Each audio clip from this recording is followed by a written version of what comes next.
Today marks Where do you think we can get the good answers from?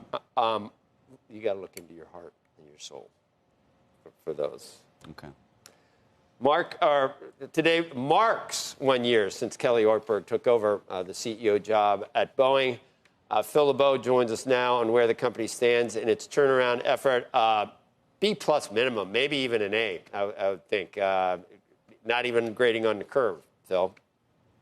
If you're a shareholder, sure. Take a look at Boeing shares compared, because it's a Dow component. We're going to show you compared to the Dow Jones Industrial Average as well as the S&P 500. It has outperformed both, up 38% in the last year.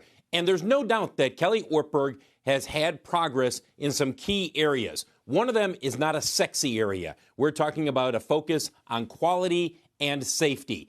Everybody has known this had to be job one at Boeing when he took over, especially with commercial airplane production.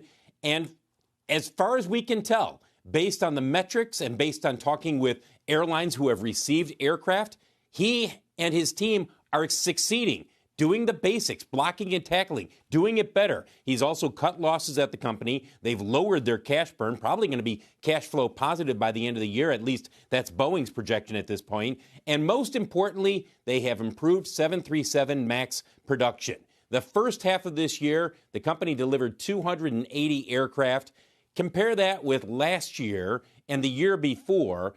In the first half of this year, best first half they've had since the beginning of 2018. That was before the MAX crashes, and really the last 6 years that have just 6, 7 years that have just been a brutal slog to get back to basic blocking, tackling, delivering aircraft that do not have problems.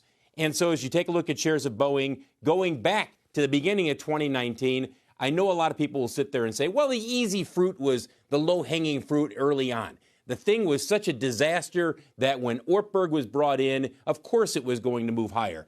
I think that's shortchanging Kelly Ortberg and his team in terms of the improvements that they've made. By the way, they're still about, just under 50% from the all-time high, which we saw in March of 2019. This will be an interesting next year and a half for Boeing because they've got a number of challenges. They've got to fix the space division. Starliner was a complete failure where they stranded astronauts up in space. Defense shows some signs of progress, but they're a long ways from its potential. And then as they move forward, building and delivering more commercial aircraft, at some point there will have to be a vision from Kelly Ortberg and his team, probably not within the next year and a half, but at some point there will have to be a vision for the next commercial airplane, which won't be delivered, won't be built until well past 2035, that type of a time range. But it is important to start that work now. That's what people will be focused on over the next couple of years. Yeah, and we didn't even talk about the counterfactual if someone else had been at the helm. I mean, we were in a 5-year period with Boeing where it's like one thing after another. Like, you find a cockroach, and then there's how many there are. And yeah. It was constant. There was what looked like it could turn into something like that, but as it turned out, it wasn't a problem with what that was a Dreamliner, wasn't it, Phil? And that well, the Air India crash, correct. Yeah, there was nothing indicating that this was Yeah. a result of manufacturing errors. But look, Right. over the last several years, Joe, I would talk with airline CEOs, and they would be very cautious publicly or on camera about saying too much about Boeing. They would say that the company needs to do better. But off camera, they'd roll their eyes. They'd say, oh, yeah, here we go again. More problems. Our people are taking aircraft, and they've got to do extra work.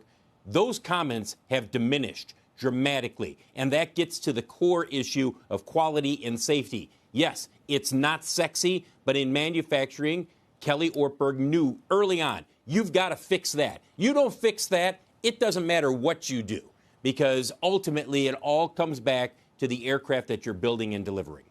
Yep. I'm glad Airbus is good. I am, but I'd rather have a U.S. manufacturer, obviously, lead the world. But any plane I get on, I'm really glad that Airbus is a very quality product as well. I think we all are, right, Phil? They're great planes, so that's good. But doesn't mean that we don't want Boeing to beat out Airbus on No, a I new don't order. think. Yeah, and you know, you would hear, but Joe, you would always hear people say the U.S. needs Boeing to succeed, and that's not because they're cheering for a home team only. It's because it's critical for the industry, and it's critical for air travel. I mean, in the most basic area, you need that.